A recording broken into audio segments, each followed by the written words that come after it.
의 말씀은 우리 구약성경 열왕기상 3장 우리 4절부터 15절까지 보겠습니다.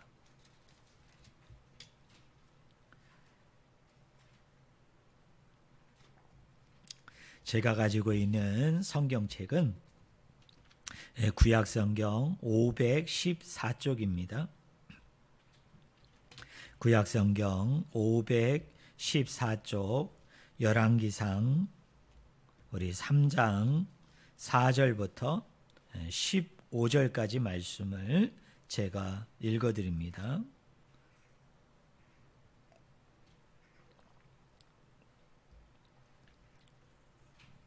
제가 읽습니다.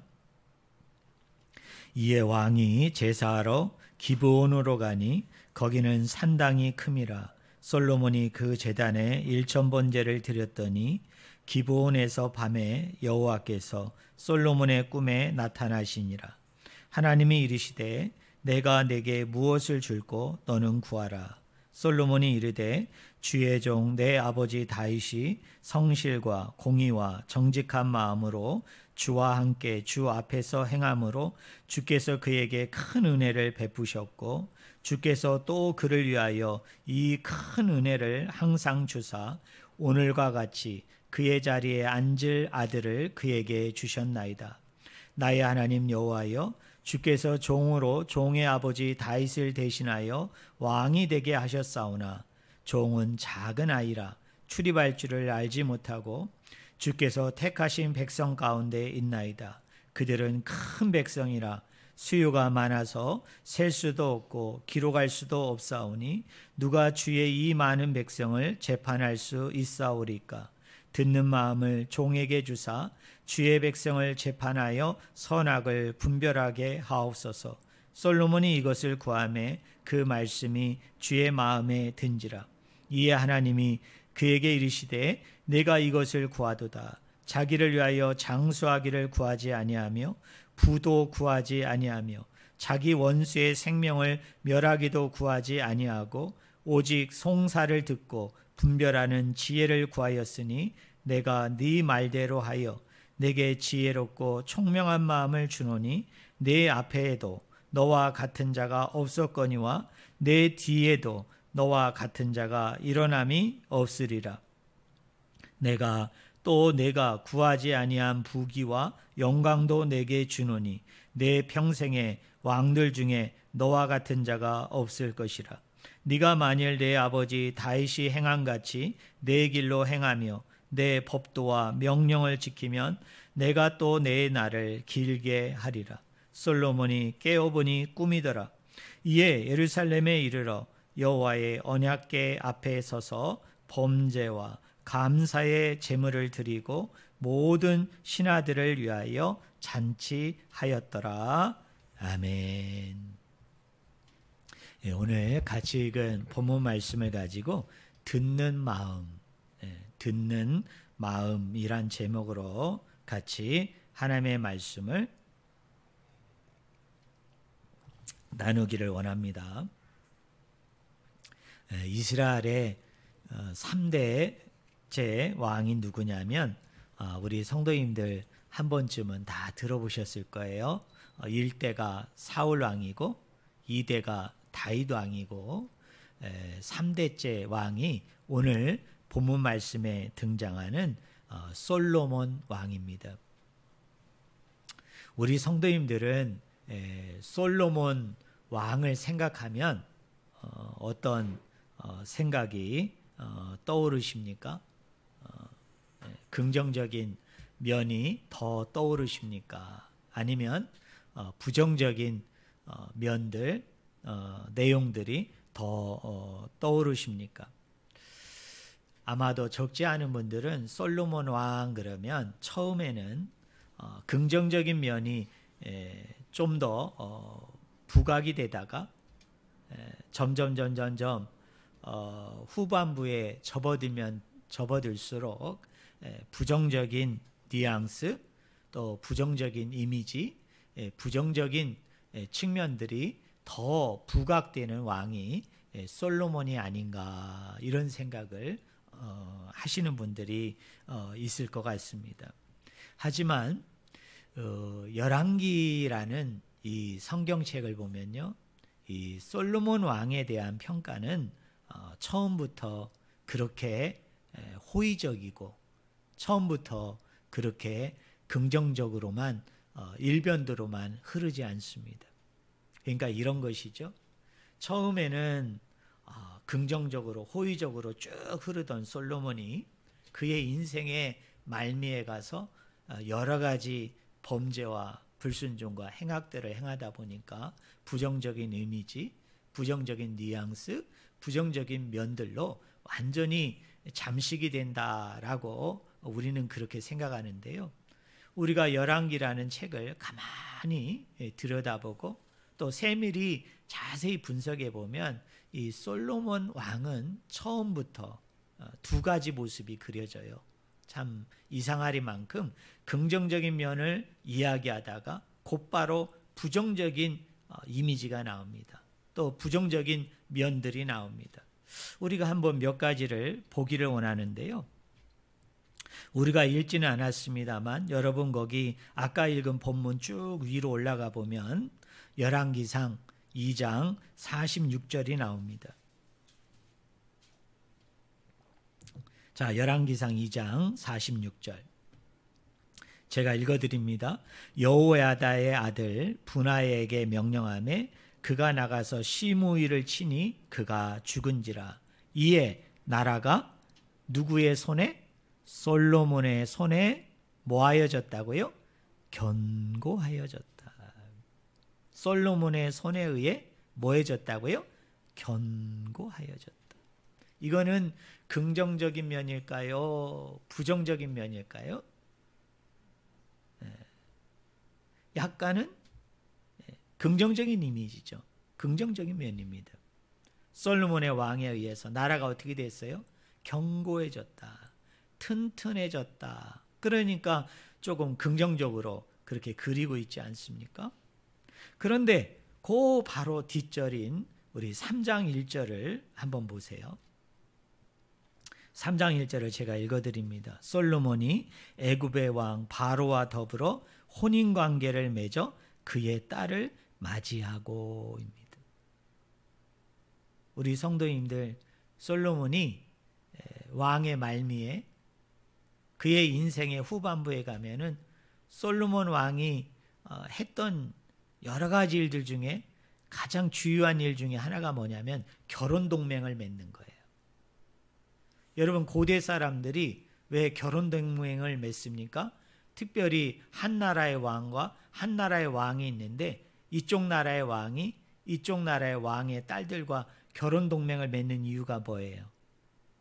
서로 전쟁하지 않고 서로 평화롭게 우호적으로 같이 살아가기를, 또 서로 윈윈하면서 서로 도움 주면서 서로 같이 발달하기를 원하는 마음에서 고대 왕들이 주로 썼던 방법 중에 하나가 뭐냐면 그게 결혼 동맹 아닙니까?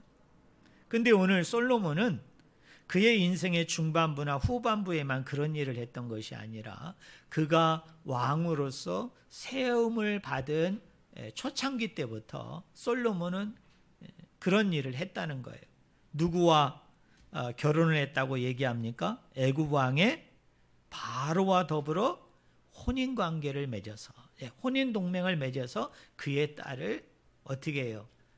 자기의 부인으로, 자기의 첩으로 그렇게 맞이하게 되어졌다. 그렇게 얘기합니다.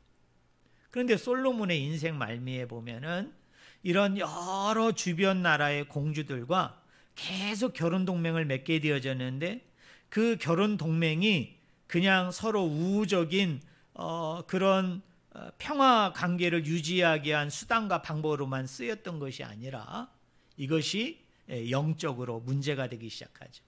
영적으로 타락하기 시작하죠. 어떻게 됩니까? 이 공주들이 자기가 섬긴 신들을 다 가지고 들어와요. 그래서 어떻게 하느냐 하면 그 솔로몬의 웅장하고 우람한 궁전 안에다가 이 공주들이 자기들이 섬기는 신상과 신전을 만들게 되어지면서 이 다신교가 되어지게 되어지는, 이제 혼합주의를 통해서 유일신 신앙이 훼손되게 되어지는 그런 끔찍한 죄악으로 그렇게 이어지게 되어지는 것을 우리는 솔로몬의 하반부를 통해서 알 수가 있거든요. 그러니까 이런 것이잖아요. 2장 46절에서 솔로몬의 손에 의해서 왕의 나라가, 그리고 왕권이 견고하게 되어졌는데, 그것 중에 하나가 뭐예요? 그것을 유지하기 위해서 솔로몬이 선택한 것이 뭐예요? 결혼 동맹이었는데, 결국 그 결혼 동맹은 우상을 끌어들이게 되는, 그리고 하나님의 전에, 하나님의 집에, 하나님의 왕궁에 신상을 세우고 신전을 세우게 되어지는 끔찍한 죄의 결과를 초래하게 되어졌다는 것을 우리가 안다면, 이 바로의 왕의 딸과 결혼한 것은 긍정적인 이미지보다는 어떤 이미지를 더 부각시키고 있는 겁니까? 부정적인 이미지를 부각시키고 있는 거예요. 우리 또 하나 볼까요? 우리 3장 3절을 한번 보시기 바랍니다. 3장 3절. 제가 읽어드립니다. 솔로몬이 여호와를 사랑하고 그의 아버지 다윗의 법도를 행하였으나입니다. 자, 우리 성도님들에게 한번 물어볼게요.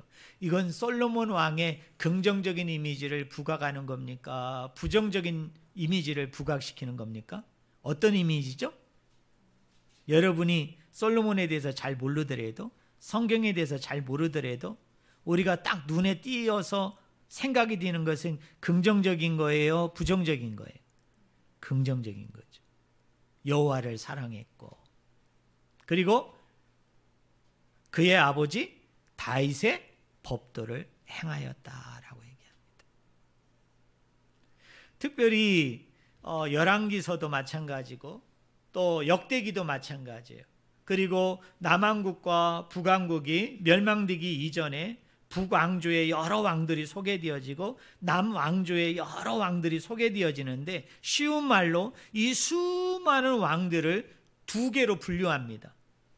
하나님의 마음에 합한 왕, 하나님이 싫어하시는 왕. 좀 더 쉬운 말로 얘기하면 하나님이 보실 때, 또 우리가 볼 때 선한 왕, 하나님이 보실 때, 우리가 볼 때 악한 왕을 분류하는 그 대표적인 기준 중에 하나가 뭐냐면, 우리 성도님들 한번 따라해 보세요. 다윗의 법도를 행했는가? 그 기준이에요. 자, 북왕국에 여러 왕조가 있었어요. 남왕국에 여러 왕조가 있었는데, 이 왕조를 쭉 나열하면서 이 사람이 하나님 보시기에 선한 왕이었는가, 이 사람이 하나님 보시기에 악한 왕이었는가, 또 그 당시의 사람들이, 그리고 후대의 사람들이 이 왕은 선한 왕이었는가 악한 왕이었는가를 분류하는, 그 분별하는 핵심적인 기준 중에 하나가 뭐였느냐면 다윗의 법도를 행하였느냐, 다윗의 법도를 행하지 않았느냐, 그 기준에 따라서 그렇게 나누었다는 거예요. 그런데 솔로몬 왕은 어떤 왕이었어요? 다윗의 법도를 행하였다라고 얘기합니다. 그러니까 당연히 솔로몬은 그 범주로 얘기한다면 무슨 왕일까요? 하나님 보시기에 선한 왕이었죠. 사람들이 평가할 때도 그는 뭐한 왕이었어요? 선한 왕이었어요. 이것도 역시 긍정적인 이미지를 부각시키고 있는 거 아닙니까? 그런데 문제는 뒤에 나와 있어요. 여러분 3절 중반절을 보세요. 다윗의 법도를 뭐 했으나? 행하였으나, 여기 나는 그러나라는, 우리 옛날에 국어 시간에 이걸 역접이라고 얘기하죠. 앞의 내용과 뒤의 내용이 어떻대요? 정반대가 되는 거죠. 그는 어떻게 했습니까? 3절 후반절에 보니까 산당에서 제사하며 분향하였더라입니다. 이 산당은 긍정적인 이미지보다는 부정적인 이미지가 강한 말입니다. 이 산당은 히브리어로 바마입니다. 바마. 이 바마가 직역을 하면 이런 거예요. 언덕, 높은 곳입니다. 그러니까 산당이 어디에 위치하고 있어요? 언덕 위에 있었어요. 여러분, 높은 곳에 있었어요. 그런데 하나님께서 신명기 12장 1절과 6절에 보면 모세와 이스라엘 백성들이 이 가나안을 향해서 출애굽하는 과정 속에서 하나님이 이스라엘 백성에게 가나안에 들어가면 행해야 되는 여러 가지 일들이 있는데, 금해야 되는 여러 가지 일들이 있는데, 그 중에 한 가지가 뭐냐면, 우리 성도님들 한번 따라해 보세요. 산당을 제거하라. 뭐를 제거하라고요? 산당을 제거하라는 거예요. 왜 산당을 제거하라고 그랬느냐 하면 크게 두 가지 이유 때문에 그랬습니다. 첫째로는 뭐냐면 신앙의 편리성을 추구하려는 위험 때문에 그랬습니다. 여러분, 산당이 어디에 있다고 그랬어요? 언덕 위에 있다고 그랬죠. 높은 산에 있었는데 이 산당 주변에는 숲으로 우겨져 있었어요. 우람한 숲으로 이루어져 있었어요. 여러분, 이스라엘 나라는 중동은 열대기후죠. 그런데 놀라운 것은 뭐냐면 습도가 없어요. 습기가 없어요.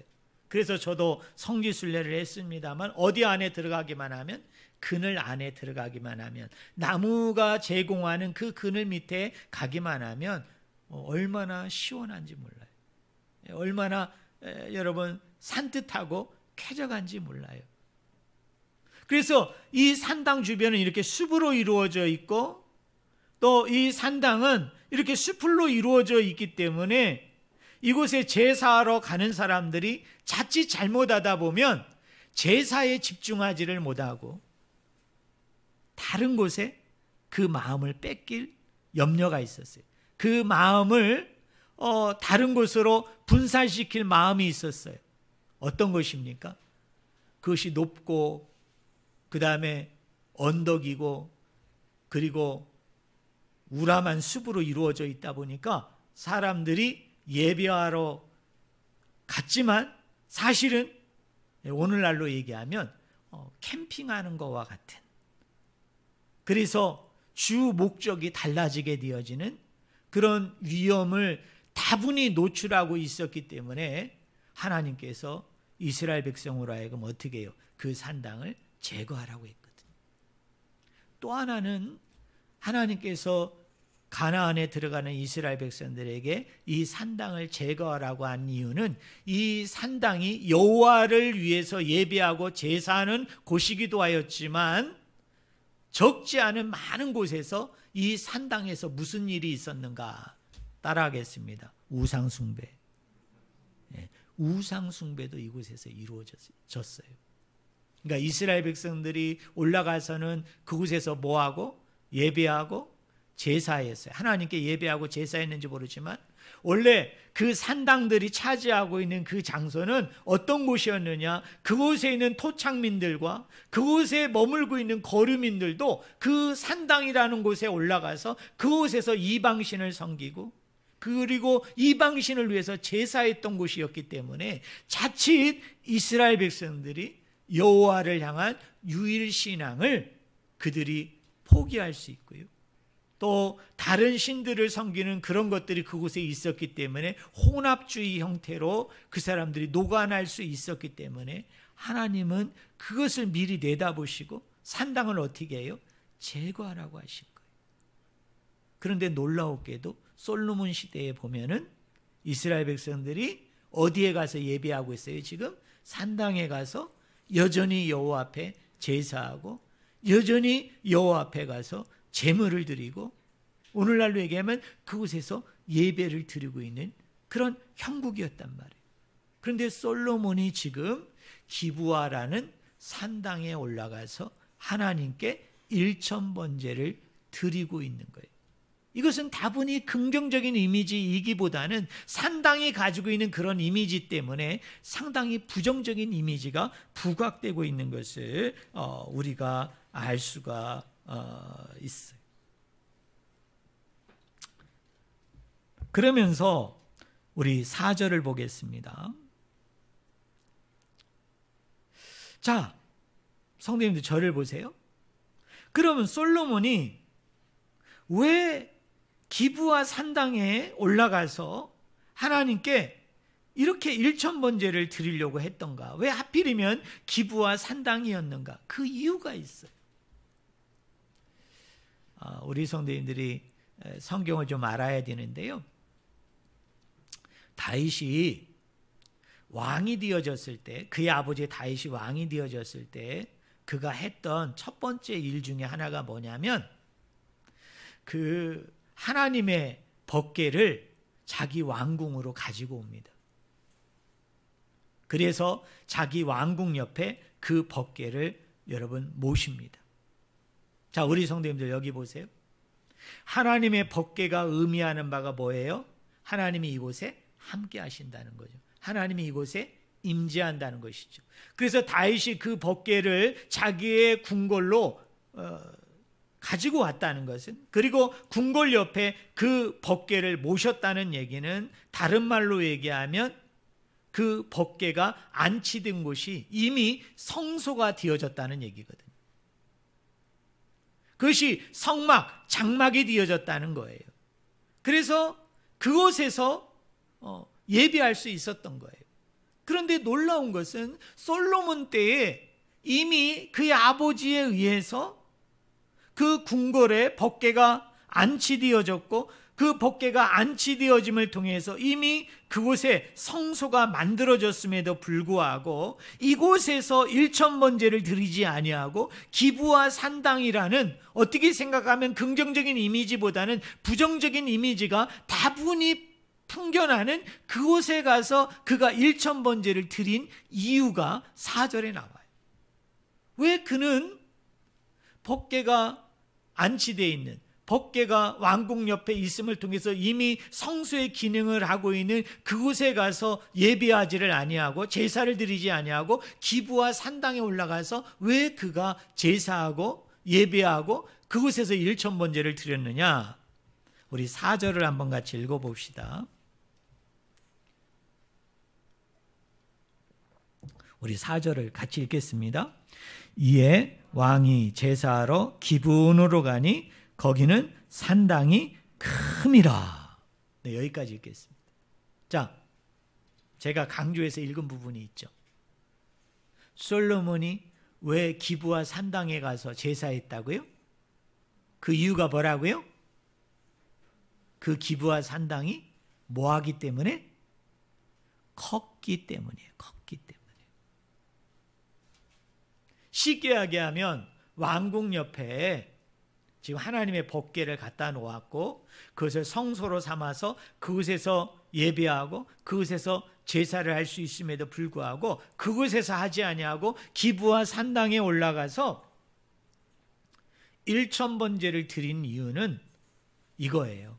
그 기브와 산당이 뭐 했기 때문에? 컸다라는 거예요.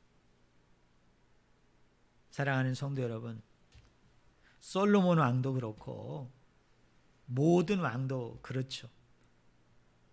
자기의 위세를 드러내고 자기의 위세를 자랑하는 것 중에 하나가 뭐예요? 큰 것을 좋아하는 거잖아요. 큰 것을 좋아하죠. 큰 것을 좋아하는 것. 그리고 여러분 4절 후반절에 보세요. 솔로몬이 그 제단에서 뭐를 드렸다고요? 일천번제를 드렸더니라고 얘기합니다. 근데 이거 우리나라 개역성경이 조금 히브리어 원문대로 이렇게 실감나게 번역하지를 않았어요. 이걸 히브리어 원어대로 해석하면 이렇게 번역할 수 있습니다. 여러분 따라하세요. 일천번제를 드리곤 했더니, 이렇게 번역해야 돼요. 그러니까 이런 말이잖아요. 솔로몬 왕이 일천번제를 드린 것이 이번에 딱 한 번이었다, 아니면 여러 번이었다? 다른 날도 일천번제를 드렸어요. 한 번이 아니라 여러 번 일천번제를 드렸다고요. 옛날 우리 성도들은 일천번제를 하루에 한 번씩 드려서 1000일을 드렸다라고 생각을 하는데, 지금은 이제 많은 분들이 그렇게 생각을 하지 않죠. 한 번을 드릴 때 1000마리의 제물을 드린 거예요. 한 번 드릴 때 1000마리의 제물을 가지고 1000 제사를 드린 거예요. 1000번 제사를 드린 거예요, 한 번에. 그런데 이런 일이 이번 한 번이 아니라 여러 번 그렇게 드렸다는 거예요. 그럼 우리 성도님들 여기 보세요. 솔로몬 왕은 큰 것도 좋아했지만 뭐도 좋아한 사람이었다? 많은 것을 좋아한 사람. 많은 것을 좋아한 사람. 네. 그게 왕이 가지고 있는 속성이에요. 그게 왕이 가지고 있는 특징이에요. 왕이 어떤 행사를 하고 또 어디에 가서 뭐를 하기를 원할 때 그 사람들의 머리에는 늘 그런 게 있는 거죠. 작은 것보다는 큰 것에 가서 하고 싶고, 큰 장소에 가서 하고 싶은 거죠. 또 하나는 뭐예요? 몇몇의 소수의 사람들이 모여 있는 곳에서 하기보다는 엄청나게 많은 다수의 수많은 사람들이 모여 있는 곳에서 하고 싶은 것을. 그런 허세가 이미 이 솔로몬 안에 이미 왕으로서 그가 세움받은 초창기 때부터, 그가 인생의 후반부에만 나타났던 것이 아니라 초반부터 그런 것들이 있었다는 것을 이 열왕기를 기록한 저자는 긍정적인 면과 부정적인 면들을 같이 그리면서 그것을 오늘날 성경을 읽는 독자들로 하여금 그런 것에 대해서 주의하면서 이 말씀을 쭉 살펴볼 것을 말씀하고 있는 것을 우리가 알 수가 있어요. 특별히 여러분 3장 15절을 보세요. 제가 읽어드립니다. 솔로몬이 깨어보니 꿈이더라. 이에 예루살렘에 이르러 여호와의 언약궤 앞에 서서 번제와 감사의 제물을 드리고 모든 신하들을 위하여 잔치하였더라. 기브온 산당에서 1000번제를 드렸던 이 솔로몬이 꿈속에서 하나님께 기도하고 응답을 받고 축복을 받고 난 이후에 그가 곧바로 한 행동이 뭐예요? 다윗의 궁에 안치되어졌던 법궤, 그 법궤로 말미암아 성소가 있었는데 그곳에 가서 제물을 드리는 거예요. 여러분, 그곳에 가서 제사를 드리는 거예요. 그러니까 이곳에서 충분히 이 꿈을 꾸기 이전부터 이곳에서 충분히 그가 제사와 예물을 드릴 수 있었음에도 불구하고 왜 하필이면 부정적인 이미지를 가지고 있는 기브온 산당에 가서 왜 예배를 드렸느냐? 그 이유가 있어요. 그는 큰 것을 좋아했고 그는 많은 것을 좋아하는, 어떻게 생각하면 그도 한 명의 인간의 왕으로서 이 허세와 허영심에 그가 들뜬 그 부정적인 이미지를 가지고 있는 왕이었음을 이 열왕기 기자는 오늘 저와 여러분에게 말씀하고 있는 겁니다. 그러면서 여러분 5절을 보세요. 기브온에서 밤에 여호와께서 솔로몬의 꿈에 나타나시니라. 하나님이 이르시되 내가 내게 무엇을 줄고 너는 구하라. 꿈 중에 하나님이 솔로몬에게 나타나서 묻습니다. 뭐라고 묻습니까? 내가 내게 무엇을 줄고 너는 구하라. 그랬더니 솔로몬이 자신이 구체적으로 무엇을 원하는 것을 구하기 전에 자신의 부친에 대해서 이렇게 평가합니다. 우리 6절 말씀을 한번 같이 읽어봅시다. 6절 같이 읽겠습니다.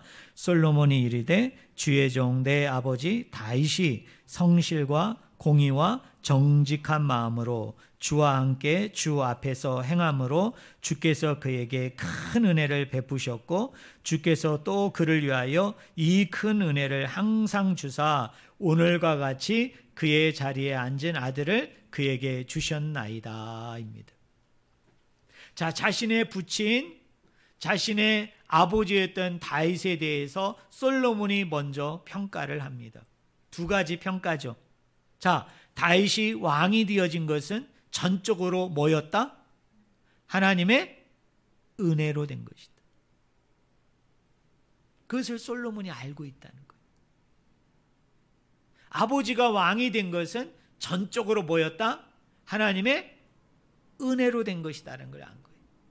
그리고 두 번째로 안 것은 다윗이 왕으로서 가지게 되어지는 리더십에 대해서, 다윗이 왕이 되었을 때 그가 어떤 리더십을 가지고 그의 나라와 그의 백성을 다스렸는지 솔로몬이 이렇게 얘기합니다. 우리 한번 따라해 보세요. 성실과 공의와 정직한 마음으로 그렇게 백성을 다스렸다는 거예요.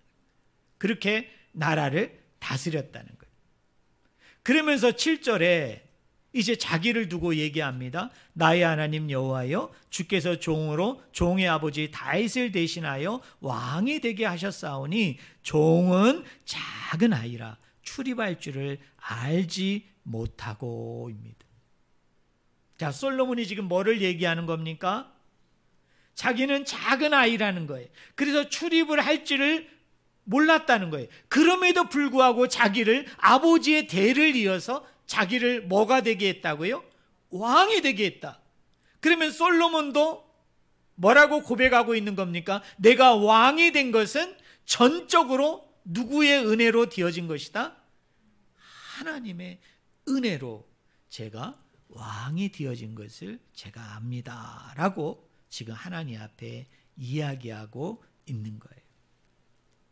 사랑하는 성도 여러분, 우리는 여기서 한 나라의 왕이 되어졌을 때 그 왕이 어떤 마음과 어떤 자세를 가지고 어떻게 그 나라와 그 국가를 다스려야 되는지를 우리에게 말씀해 주고 있죠. 여러분, 왕이 가져야 되는 그 마음, 자세, 어떤 자세입니까? 내가 왕이 된 것은 전적으로 누구의 은혜였다? 하나님의 은혜였다는 것을 고백할 수 있는 사람. 그 사람이 하나님이 인정하는 왕이에요. 그 사람이 바로 하나님께서 참된 지도자다라고 생각하는 사람이에요. 그리고 이 왕은 어떤 리더십을 가져야 된다고요? 성실과 공의와 정직한 마음으로 그렇게 통치하는 사람, 다스리는 사람. 그 사람이 뭐예요? 정말로 하나님이 인정하는 왕이었음을 오늘 성경은 저와 여러분에게 말씀하여 주고 있는 거예요. 그러면서 이 8절과 9절을 보세요. 자, 제가 8절 9절 읽어드립니다. 주께서 택하신 백성 가운데 있나이다. 그들은 큰 백성이라 수유가 많아서 셀 수도 없고 기록할 수도 없사오니 누가 주의 이 많은 백성을 재판할 수 있사오리까? 듣는 마음을 종에게 주사 주의 백성을 재판하여 선악을 분별하게 하옵소서라고 얘기합니다. 여러분, 거기 8절에 보니까 우리 한번 따라해 보실래요? 주께서 택하신 백성. 네, 한 번 더 따라하세요. 주께서 택하신 백성. 자, 왕은 어떤 사람이 돼야 되느냐? 자기가 다스리는 백성에 대해서 어떻게 생각해야 되느냐? 주께서 택하신 백성이라고 생각해야 된다는 거예요. 또 하나는 여러분 9절에 많은 백성이 나오는데요. 이거를 히브리어 원어대로 번역을 하면 여러분 이런 뜻입니다. 중한 백성입니다. 중한 백성으로 번역을 해야 됩니다. 그러니까 이런 거예요. 내가 왕이 되어졌을 때 내가 왕으로 군림하기 위해서 백성들을 함부로 대하거나 또는 백성들에 대해서 아주 이렇게 폄하하거나 폄훼하거나 백성들을 함부로 대해서는 안 된다는 거예요. 그 백성들을 어떻게 대해야 된다고요? 주님께서 택하신 백성, 중한 백성으로 그들을 존귀 여기고 귀히 여기고 잘 세워주는 그 리더, 그 왕이 하나님이 세우고자 하는 왕이고 세우고자 하는 리더임을 오늘 성경은 저와 여러분에게 말씀하고 있는 거예요. 그러면서 9절을 보니까 솔로몬은 하나님께 뭐를 구합니까? 오늘 설교 제목인데 뭐를 구해요? 듣는 마음을 구합니다. 이 듣는 마음이 히브리어로 뭐냐면 레브 쇼메아입니다. 근데 이 듣는 마음을요, 여러분 11절을 보세요. 자, 9절에서는 듣는 마음을 종에게 주사라고 얘기했는데 이 듣는 마음을 11절에서는 그 후반부에 보세요. 오직 송사를 듣고 분별하는 지혜를 구했으니 라고 얘기하면서 그 듣는 마음을 뭐라고 표현합니까? 따라하세요. 송사를 듣고 분별하는 지혜. 근데 히브리 원문에 보면 지혜라는 말은 없어요.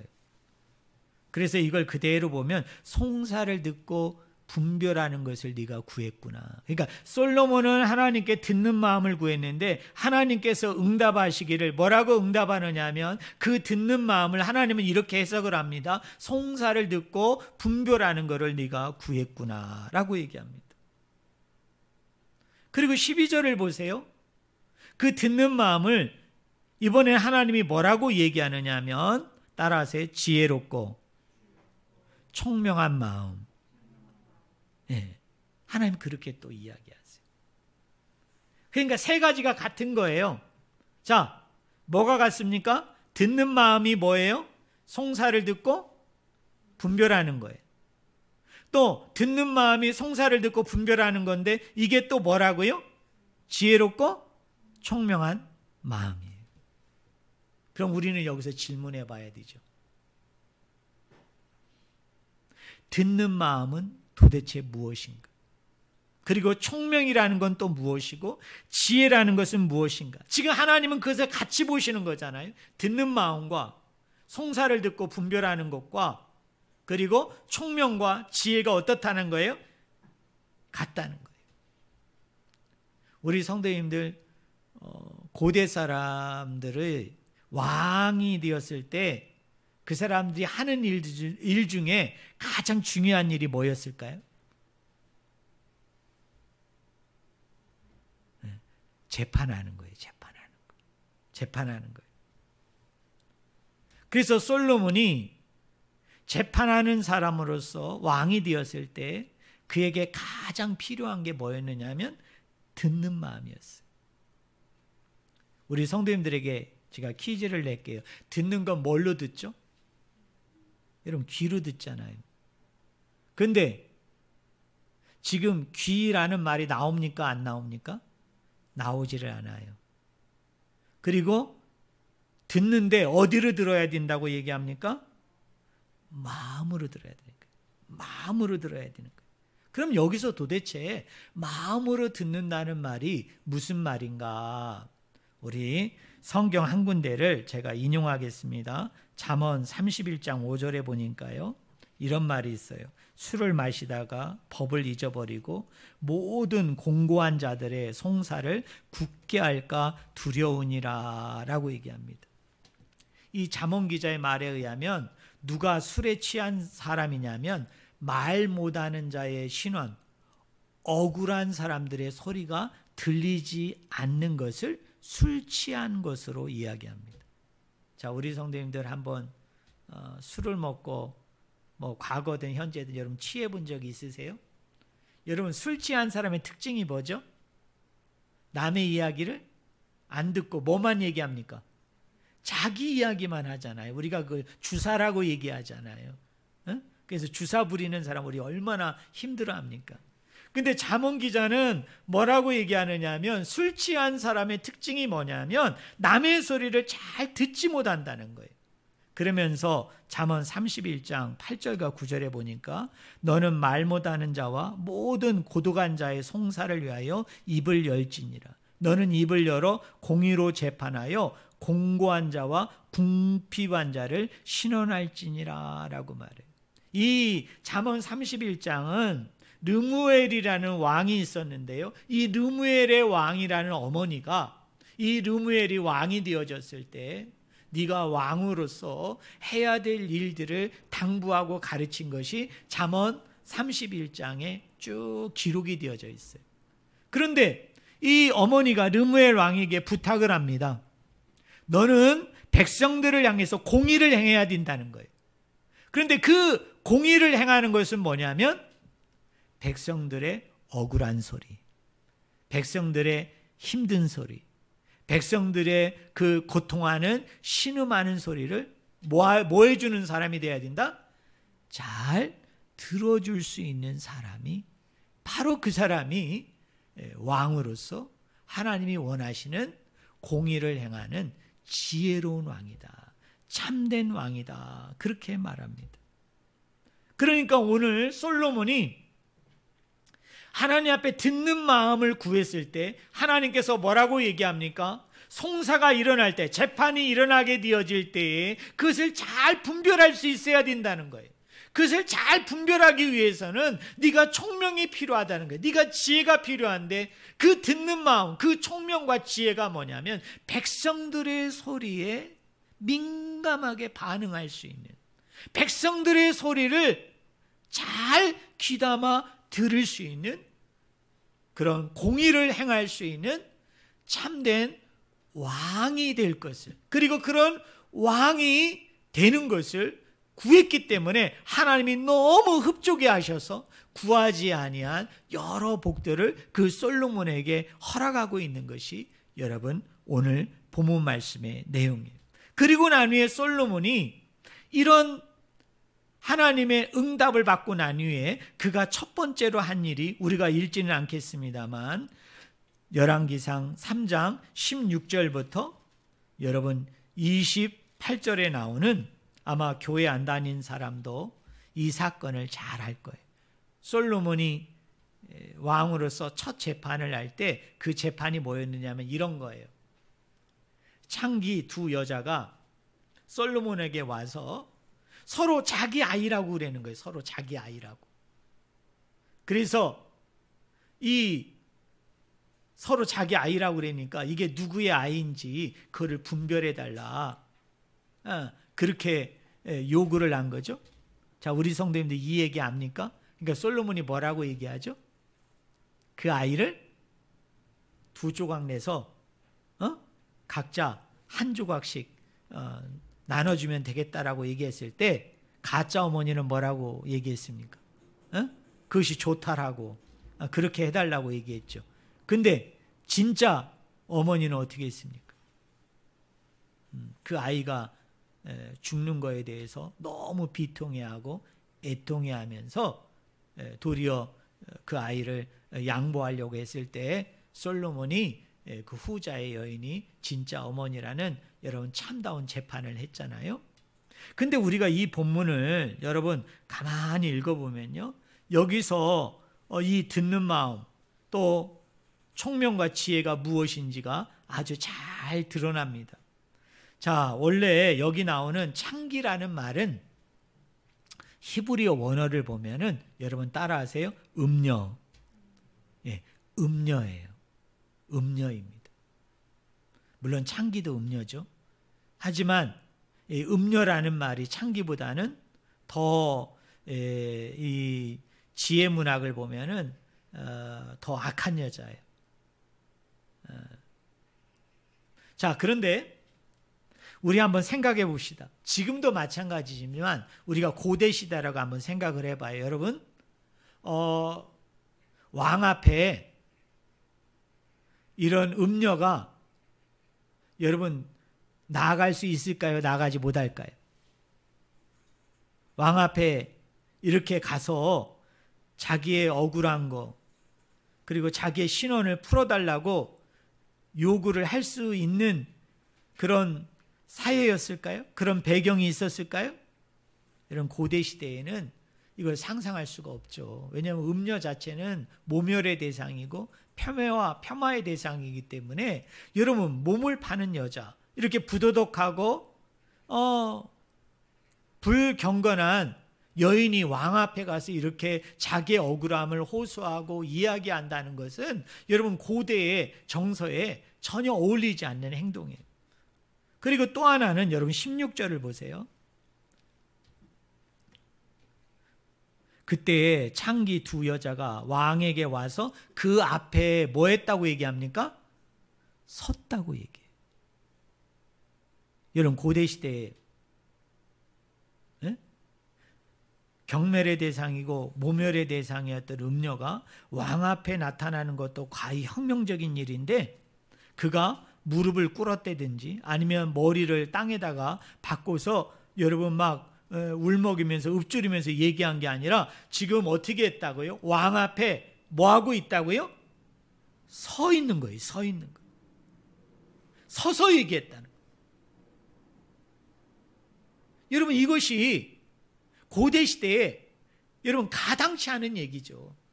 어떻게 모멸의 대상이 왕을 대면하는 것도 힘든데 그 왕 앞에 가가지고 무릎 꿇는 것도 아니고 엎드린 것도 아니고 서서 여러분 이야기한다는 것이 여러분 그게 가능하냐는 거예요. 결국 솔로몬 왕은 이 창기 몸을 파는 이 두 여자가 음녀임에도 불구하고 그들을 함부로 대하지 않았어요.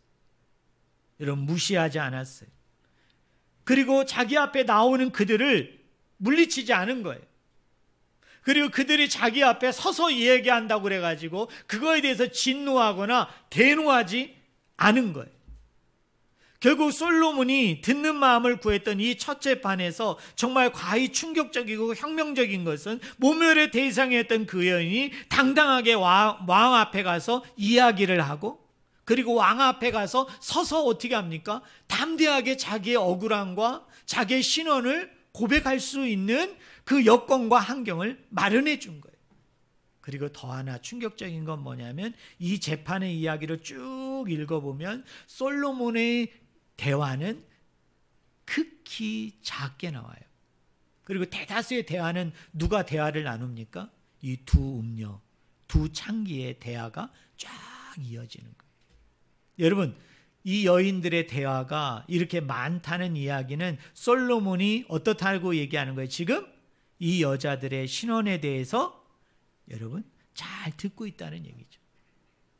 네. 여러분, 경청하고 있다는 그 이야기죠. 이것이 바로 뭐예요? 하나님께서 왕에게 요구하는 공의예요. 솔로몬이 그 공의를 행하는 거예요.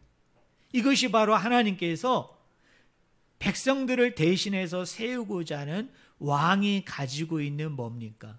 리더십에 있어서 가장 중요한 것임을 우리가 알 수 있는 거예요. 자, 결론적으로 이야기합니다. 하나님이 세우고자 하는 왕, 하나님이 세우고자 하는 지도자는 어떤 왕, 어떤 지도자이어야 합니까? 백성과 눈높이를 같이 하면서 그 백성의 소리에 민감하게 반응할 수 있는 사람. 그 백성이 비록 음료로서 많은 사람들의 지탄을 받고 많은 사람들의 모멸감 속에서 살아가야 되는 그런 사람이라 할지라도 그가 억울한 이야기를 하고 신원의 소리를 이야기할 때 그것을 잘 경청해주고 잘 들어줄 수 있는 그 왕, 그 왕이 바로 하나님이 세우고자 하는 참된 왕이요 참된 지도자임을 저는 우리 성도님들이 말씀을 통해서 잘 깨달아 알기를 주의 이름으로 간절히 축원을 드립니다.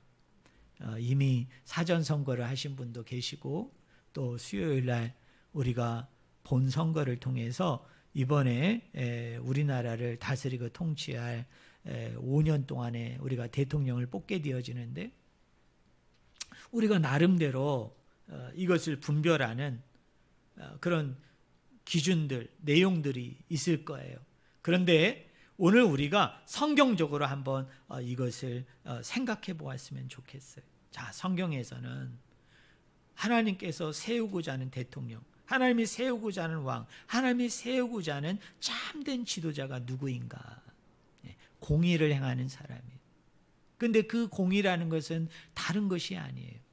백성들의 신원, 백성들의 신음, 백성들이 아파하고 힘들어하는 소리를 잘 경청해 줄 수 있는, 귀로만 듣는 게 아니라 마음으로 들을 수 있는 그 지도자를 하나님이 세우시기를 원한다는 사실을 깨닫고, 저는 여러분이 기도 가운데 잘 분별하여서 하나님의 참된 지도자, 참된 리더를 세우는 일에 적극적으로 참여하는 우리 귀한 성도님들 여러분들이 다 되어지기를 주의 이름으로 간절히 축원을 드립니다. 기도하겠습니다.